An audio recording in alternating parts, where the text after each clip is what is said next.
Hi there! In this video, we will discuss the summary of one of the most famous and thrilling stories in Philippine literature, Ibong Adarna. This epic poem showcases the trials that one can endure for the sake of love for family and a beloved. Join us as we explore the full story of Ibong Adarna. Let's begin. The king of Brabania, Don Fernando, fell gravely ill after having a terrible dream. In his dream, he saw his youngest son, Don Juan, being killed by two traitors and thrown into a well.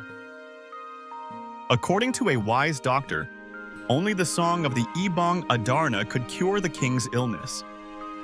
The king ordered his eldest son, Don Pedro, to go to Mount Tabor and search for the Piedras Platas tree, where the Ibong Adarna would perch. He failed to catch the bird because he was turned to stone when its droppings fell on him. The king then sent his second son, Don Diego, but he also failed, meeting the same fate as his older brother. Finally, King Fernando sent his favorite son, Don Juan. On his journey, an old hermit helped him, enabling him to rescue his brothers, who had been turned to stone. On their way back to Brabania, Don Pedro and Don Diego betrayed Don Juan. They beat him up and left him unconscious on the road while they returned to the kingdom with the Ibong Adarna. The hermit helped Don Juan once more, allowing him to return to Brabania. King Fernando was furious when he learned of Don Pedro and Don Diego's betrayal. However, they were forgiven after Don Juan pleaded on their behalf. The king became fascinated with the bird's beauty and, fearing its loss, ordered his three sons to guard it. While Don Juan was on watch, his two brothers released the Ibong Adarna.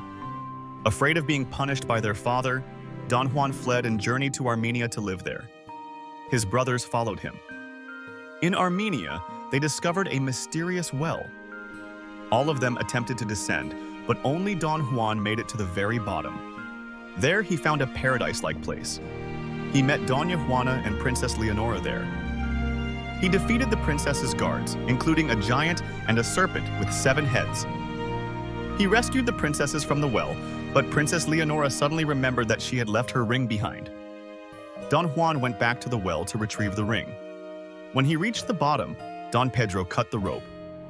Princess Leonora then commanded her pet wolf to rescue Don Juan. After being saved and recovering from his wounds, Don Juan once again encountered the Ibong Adarna. The bird instructed him to go to the Reino delos Cristales. With guidance from hermits, and after being carried by a huge eagle, Don Juan traveled to the kingdom. It took him a month to reach the bathhouse of Maria Blanca, one of the princesses of Reino delos Cristales and the daughter of the cunning King Salermo. There, Don Juan faced a series of trials given by King Salermo in order to win Maria Blanca's hand. In the end, the king outwitted Don Juan one final time. Maria Blanca discovered her father's plan, so she fled with Don Juan. In anger, King Salermo cursed Don Juan to forget Maria Blanca and betray her. Upon returning to the kingdom of Brabania, Don Juan indeed forgot Maria Blanca and fell in love with Princess Leonora. Unable to accept this, Maria Blanca disguised herself as an empress and attended the wedding of Don Juan and Princess Leonora. She devised a way to remind the prince of the trials they had endured and their love. Eventually, Don Juan's memory returned, and he asked for forgiveness, vowing never to betray her again. Don Pedro and Princess Leonora were given the kingdom of Brabania, while Don Juan and Maria Blanca ruled over the Reino delos Cristales.